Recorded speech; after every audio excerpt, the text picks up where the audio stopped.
A tão esperada quarta temporada de Bridgerton finalmente chegou, e nessa temporada o personagem que tem grande foco é o Benedict, o segundo filho aí da família Bridgerton. E eu, como uma pessoa que amo muito a série e tenho o Benedict como meu personagem favorito dos livros e da série também, quis poder fazer um vídeo, analisando e também falando as minhas impressões sobre essa primeira parte da quarta temporada, porque ela foi dividida em duas partes. A primeira parte estreou no final de janeiro e a segunda parte chega agora no final de fevereiro. Então eu quis poder trazer um pouquinho do que eu achei dessa primeira parte, comentar algumas coisas. Eu vou dividir esse vídeo na parte sem spoiler e também na parte com spoiler. Então primeiramente eu vou falar um pouquinho aí de como tá a temporada e depois eu vou falar sobre algumas coisas que acontecem, pra finalizar a primeira parte e deixar a gente esperando para a segunda parte. E também vou comentar algumas coisas aí em relação ao livro. Então quando chegar nesse momento você dá uma pausa, mas não esquece de curtir esse vídeo também e de se inscrever no canal se você chegou aqui de paraquedas. E também depois que você achar a série completa, você pode voltar também para poder assistir esse vídeo ou talvez outros vídeos que eu possa trazer sobre essa temporada.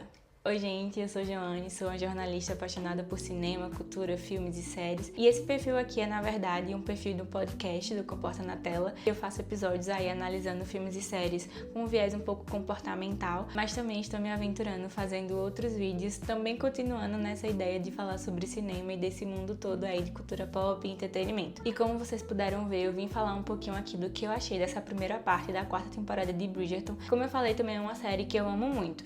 Eu já vou colocar de antemão, assim, que eu adorei muito a temporada, pelo menos esses 4 primeiros episódios. Achei que a gente consegue ter noção de tudo que a gente vai acompanhar mais pra frente nos próximos episódios, mas também são episódios que conseguem trazer qual é a história de amor que a gente tá acompanhando, Essa temporada, ela segue aí a história do Benedict, que é o segundo filho e que ele é o terceiro livro da saga dos livros de Bridgerton. A gente teve uma mudança, eu acho que quem tá assistindo esse vídeo talvez deva saber, na adaptação, na série, os produtores, os showrunners decidiram fazer uma troca. Então na terceira temporada a gente teve ali adaptando o livro da Penélope e do Colin, e depois que veio na série, no caso nessa quarta temporada, a história do Benedict e da Sophie. Mas nos livros isso acontece ao contrário, A história do Benedict e da Sophie vem primeiro que do Colin e da Penélope. Mas eu sinto que não influenciou em tantas coisas. Eu acho que a única coisa realmente muito diferente que a série tem é que a linha do tempo é muito diferente da linha do tempo dos livros. Justamente porque no livro do Colin tem uma passagem de tempo muito maior, e como na série isso foi invertido, o tempo, e os anos aqui mudam um pouquinho, mas eu não sinto que influencia tanto assim. Mas estamos falando sobre Um Perfeito Cavalheiro, Que é o livro do Benedict com a Sophie e que é, no caso, a história que segue aqui a quarta temporada da série. A gente acompanha o Benedict Bridgerton, que é o segundo filho, e seu interesse amoroso, que é a Sophie. Acho que todo mundo já tem um pouco noção de quem é o Benedict, por já ter acompanhado ele aí nas outras temporadas, mas o Benedict é essa pessoa um pouco mais leve, vida boa, que gosta de arte e de desenhar e de ir pra festa, de curtir, um espírito livre, como ele mesmo fala em algumas cenas aí nessa quarta temporada.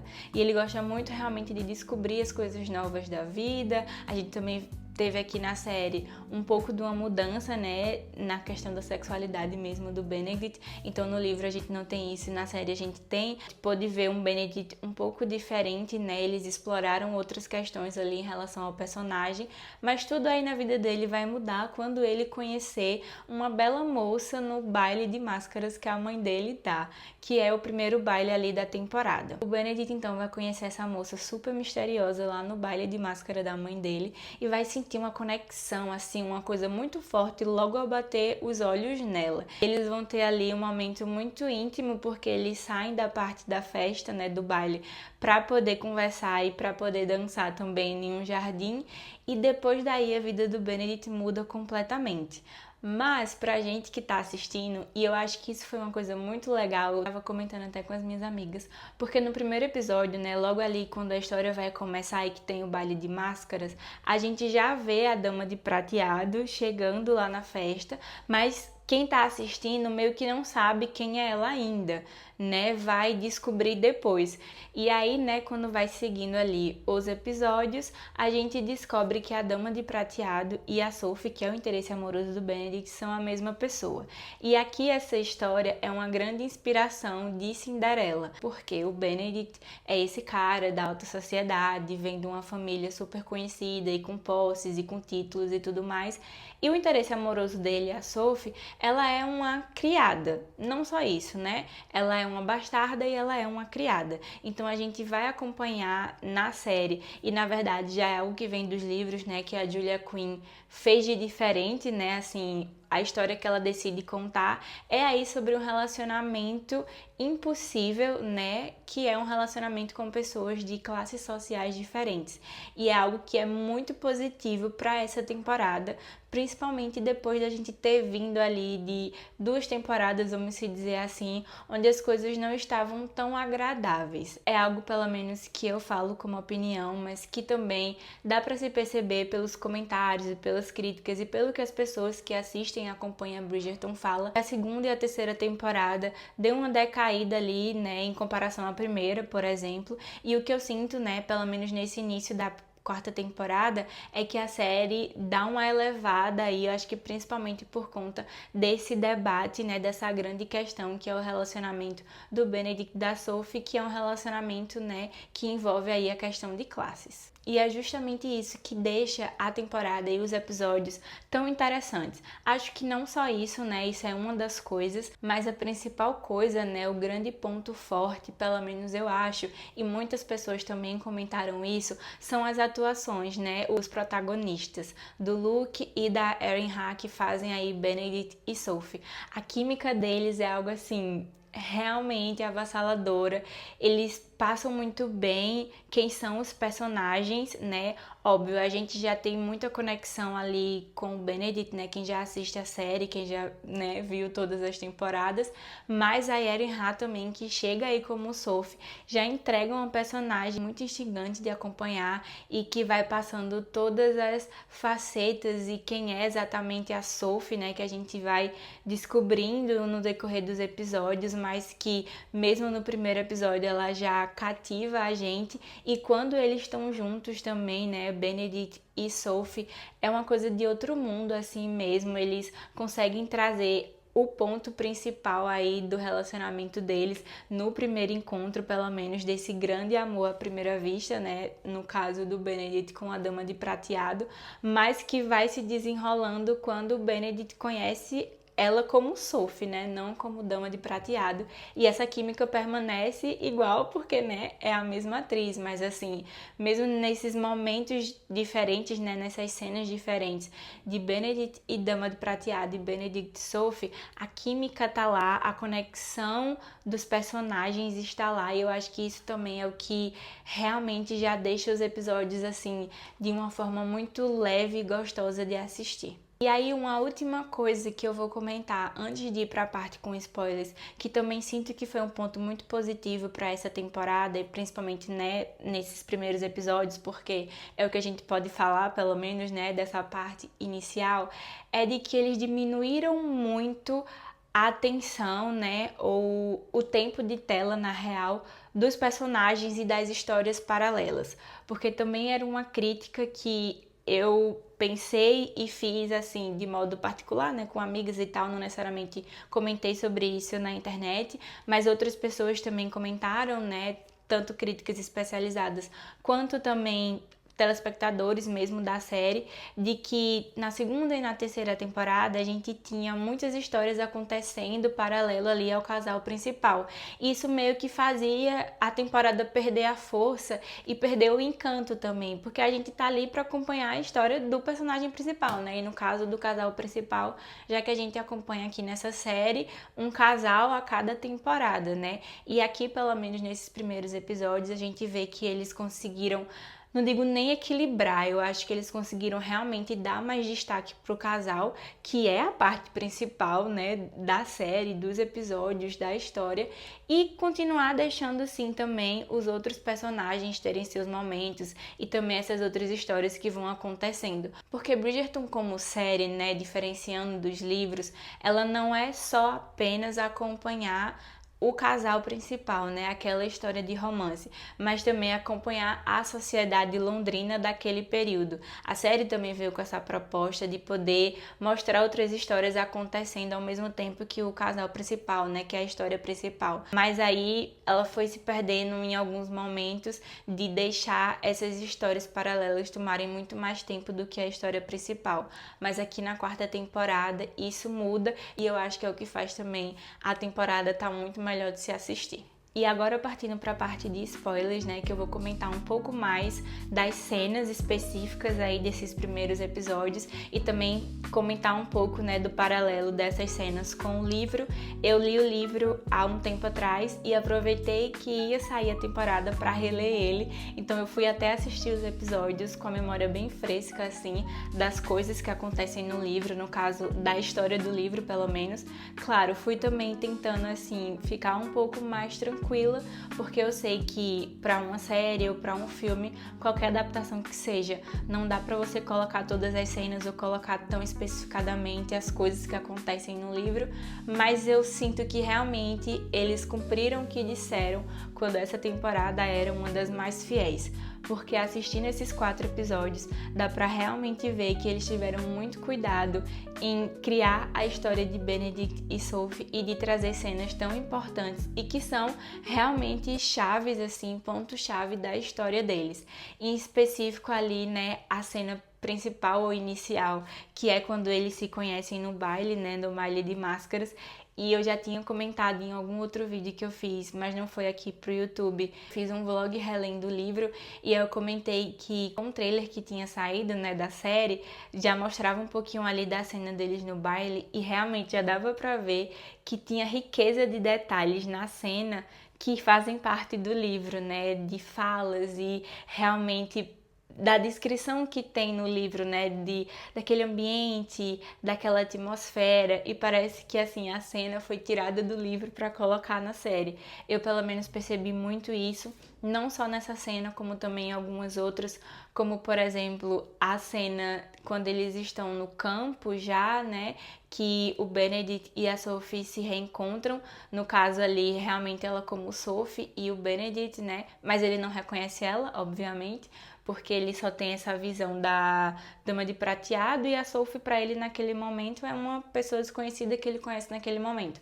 Essa cena e o que sucede isso também, né, quando eles estão ali indo em direção ao meu chalé, o momento da chuva, quando eles chegam no meu chalé e tem que abrir a porta, e depois, né, quando o Benedict começa a demonstrar que pegou um resfriado e também que ele estava machucado, e que isso foi uma coisa a mais que eles colocaram, né, no livro, ele não se machuca na briga com os caras lá quando a Sophie estava na casa que ela estava trabalhando, mas eles colocaram na série, então quando o Benedict vai ficando assim mais adoentado, tudo muito realmente parecido com as cenas do livro. Eu fiquei completamente feliz de ver que eles tiveram esse cuidado. Vou comentar que senti falta de que no livro, quando eles chegam, já que eles estão todos molhados por conta da chuva, o Benedict dá pra Sophie uma roupa dele pra ela vestir, e aqui na série é diferente. E eu lembro de ler no livro e ser extremamente engraçado, ela com a calça dele folgada caindo e tal. Mas assim, um detalhe muito pequeno, que óbvio que você que lê sente falta, porque você tem um certo tipo de apego, mas não é uma coisa que precisaria estar na série para fazer sentido, sabe? Principalmente porque realmente eu fiquei muito feliz de que muitas cenas são realmente do jeito que acontece no livro, sabe?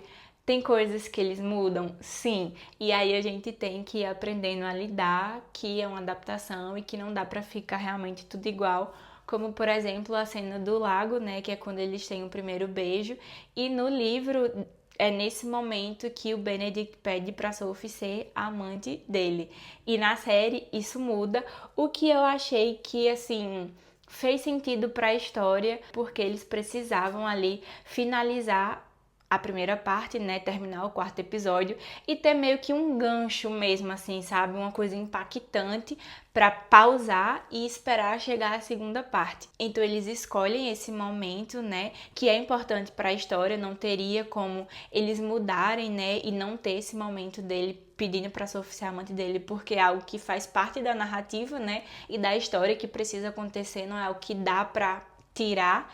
E eles deixam para esse final do episódio, né, da primeira parte, para justamente ter esse impacto, assim, né? Então, por mais que tenha tirado esse momento da cena do lago para se criar um novo momento disso, eu achei que é ok e que ficou interessante e que ficou bem feito pensando aí, né, também que eles dividiram. Se eles não tivessem dividido a série, talvez não precisasse, mas como eles dividiram, né, aí em duas partes, eles realmente precisavam aí de um final, né, de episódio, no caso da primeira parte, um pouco mais chocante e impactante, para que a gente ficasse aguardando aí para os próximos episódios. E aí acho que isso é o que eu tenho assim muito do que comentar de cenas que são iguais, parecidas, ou que eles fizeram umas mudanças aqui e ali para poder fazer mais sentido com a história, mas também assim encaixar algumas coisas de formas diferentes, sabe? E aqui na série também eles optam por mudar algumas coisas na questão do tempo, né?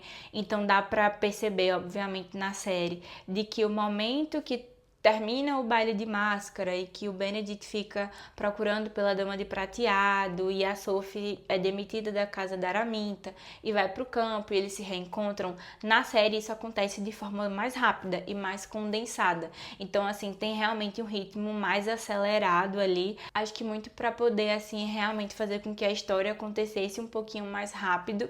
E também penso que porque nesses outros 4 episódios a gente realmente vai ver, assim, o desfecho, né? É realmente desfecho, porque são os últimos episódios. Mas assim, a gente vai ver o que vai desencadear, né? O pedido do Benedict ali pra Sophie de ser amante. Porque até então o Benedict não tem muita noção, né? Na verdade, eu acho que ele continua ainda muito no mundinho dele ali, do que ele precisa e do que são os gostos dele e o querer dele. Porque o que acontece é que pra ele, né, e eu acho que ainda mais pro Benedict da série, pedir a Sophie, né, pra ser amante dele, faz muito sentido, porque tá claramente, né, posto para todo mundo naquela sociedade de que alguém da alta sociedade não pode, né, se relacionar com uma pessoa de uma classe diferente, né, e principalmente ali de uma criada.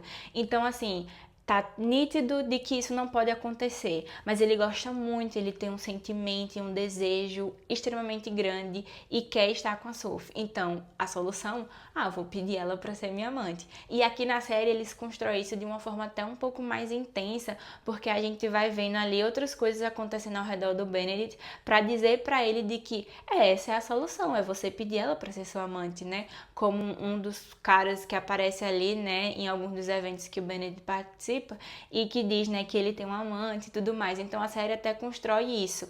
E aí nesses outros episódios, né, para finalizar, a gente vai ver realmente como vai desencadear isso. E o Benedict, né, cair na real de que, pô, essa decisão que eu tomei aqui não era certa, obviamente.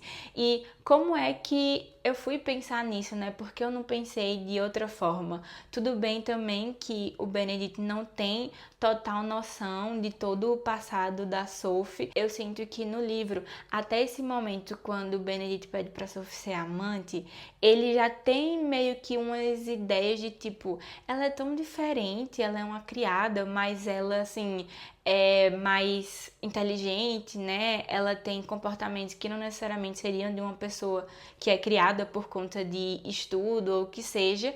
E o Benedict da série não teve muito isso, assim. E aí o Benedict da série até então não passou pela cabeça dele isso, né? Assim, muito de quem é a Sophie e tudo mais. Então, para ele, realmente, a solução é ele pedir para ela ser amante dele, né? Mas aí vamos ver como que realmente isso vai desencadear e também como a série vai abordar, né, esse pós-pedido, né, de ser amante e também o próprio Benedict parar para pensar de o que que eu tô fazendo, né, assim, por que que eu tô tomando essas decisões e até eles conseguirem colocar para fora esse sentimento de uma forma muito mais verdadeira, eu acho, mas também sincera, assim, né? Porque até então já tá óbvio que a Sophie sente o que sente pelo Benedict, a gente como telespectador consegue ver isso nas atitudes dela e também nos momentos que ela tem de troca ali com o Benedict, mas da parte dele a gente vê que tem um sentimento porque ele demonstra, né, em todo o seu ser, em tudo que ele faz, mas ele realmente não expressa isso da melhor forma, ou pelo menos eles não têm uma conversa pra dizer, tá, a gente tá acontecendo isso e isso, tem algo rolando entre nós, o que é que a gente faz, né? Termina que, pelo momento, pelo impulso, ele toma decisões equivocadas e erradas e bem questionáveis que vai aí trazer muito caos para esses próximos episódios. E eu acho que era isso que eu tinha para falar. Talvez assim, tem algumas outras coisas, mas é muito mais no sentido de teoria e do que a gente pode esperar. E eu não queria nesse vídeo falar sobre isso ainda, porque provavelmente iria ficar muito grande, eu iria falar muita coisa, mas eu acho que vai ser muito legal esses próximos episódios, porque a gente realmente vai ver o desfecho aí dessa história, né? E eu tenho curiosidade realmente, porque tô assim com muitos pensamentos na cabeça de como eles vão fazer isso, já que eu li o livro, já que eu sei como o livro, né, tem esse desfecho depois desse pedido, né, e depois desse grande acontecimento aí do pedido de amante e tudo mais, porque eu acho que isso é a grande coisa que acontece nesses 4 episódios, né? Claro, todas as outras cenas dos dois e todas as outras coisas da série também é muito interessante, né? Dos outros personagens também, Francesca, Heloise, Penélope, né, como Lady Whistledown ali, e a relação dela com a rainha, mas eu não me atentei muito a comentar sobre isso, porque eu acho que o vídeo iria ficar muito grande, mas também tem muitas coisas interessantes aí pra acontecer, não só pro Benedict e pra Sophie, mas também pra esses outros personagens. Eu tô muito curiosa pra ver o que é que vai rolar ali entre a Francesca e o John, porque a gente também tem um destaquezinho aí pra eles, né, de como tá esse pós-casamento, que as coisas tão legais, mas ao mesmo tempo parece ter alguma coisa que não tá funcionando, ou tá esquisita, tá fora do lugar. Também em relação a Heloise, né, porque uma coisa que eu comentei também com algumas amigas é que parecia que ela estava evoluindo entre a primeira, segunda e terceira temporada, principalmente nesse sentido de não pensar só nela e de não ficar nessa coisa só de, porque o casamento, não sei o que, esse, aquilo, outro. E nos primeiros episódios, acho que no primeiro episódio ali, né, no baile de máscara, ela tá se permitindo, assim, né, aproveitar daqueles momentos em sociedade que ela não gosta muito, mas aí depois ela vai tendo umas picuinhas ali com a Raya, assim, né, nesse embate aí de tipo, não quero casar, não quero ninguém, não sei o que. E aí, assim, estou muito curiosa pra saber se nesses próximos episódios a gente vai ter um pouco mais de uma resposta de quem possivelmente será a 5ª temporada, né? Se é da Heloise ou se é da Francesca, porque a gente tem muito destaque para as duas aí na 4ª temporada, né? Nesses primeiros episódios. Mas eu acho que faria muito sentido se fosse a Heloise, porque eu acho que o enredo dela já tá ficando um pouquinho repetitivo, sabe? E aí, fora isso, né? Esperar também que o Visconde e a Viscondesa possam aparecer, porque, minha gente, cadê esses dois? Só vivem na Índia, né? A gente teve um teaser aí, né, da próxima parte, que na verdade nem foi divulgado oficialmente, eu acho, mas chegou aí pra mim, de alguma forma, e eles aparecem em um momento. Não sei exatamente se eles vão ter muito destaque, assim, de participar de coisas muito importantes e de cenas muito importantes na história de Benedict e Sophie, mas eles estão aí nesse teaser, né? Vamos ver o que é que vai acontecer. E é isso, agora fica a grande expectativa para essa segunda parte. Eu tô assim contando os dias, na verdade contando as horas, porque parece que é tudo o que a minha cabeça consegue pensar. E aí termina que nas minhas redes sociais tudo que aparece é conteúdo de Bridgerton e eu tô tipo, meu Deus, que esse final do mês não chega pra assistir isso. Por que que eles dividiram em 2 partes? Mas eu tô muito curiosa ao mesmo tempo que eu tô muito assim feliz, porque eu já gostei muito dessa primeira parte, porque eu acho que se foi tão bom assim, acho que a segunda parte deve ser melhor ainda, porque é o desfecho, né? Eles precisam ali terminar essa história de forma épica também. Então eu tô contando os dias e eu também tô tipo, será que aquela cena que eu gosto muito muito do livro vai estar lá? Será que vai acontecer exatamente dessa forma ou não? Assim, muitas coisas para se pensar, mas vamos esperar aí mais uns diazinhos que já já chega esses 4 episódios pra gente finalmente ver o que é que vai acontecer nessa história de amor tão linda de Benedict e Sophie. E são essas as minhas impressões e tudo que eu achei desses 4 episódios. Eu queria perguntar, né, não sei quem é que vai estar assistindo aí esse vídeo, como é que vai ser, mas o que vocês acham de eu fazer um outro vídeo mais com teorias mesmo do que pode acontecer, né, nessa segunda parte, principalmente assim, de como que o Benedict vai descobrir que Sophie e Dama de Prateado são a mesma pessoa. Eu gosto muito da cena do livro, eu gosto muito de como ele descobre, eu acho engraçado, eu acho icônico. Não sei se eles vão seguir nesse mesmo caminho. Tem alguns indícios de que talvez possa ser diferente por conta de coisas muito específicas. Então acho que talvez um vídeo sobre teoria seria legal. Me contem o que é que vocês acham. Curtam esse vídeo, compartilhem aí com os amigos fãs de Bridgerton. Se inscreve também no canal e segue também as redes sociais do Comporta na Tela, porque por lá eu comento algumas outras coisas de forma mais rápida, faço alguns outros vídeos e a gente também vai poder ir conversando sobre Bridgerton e muitas outras coisas. E até o próximo vídeo.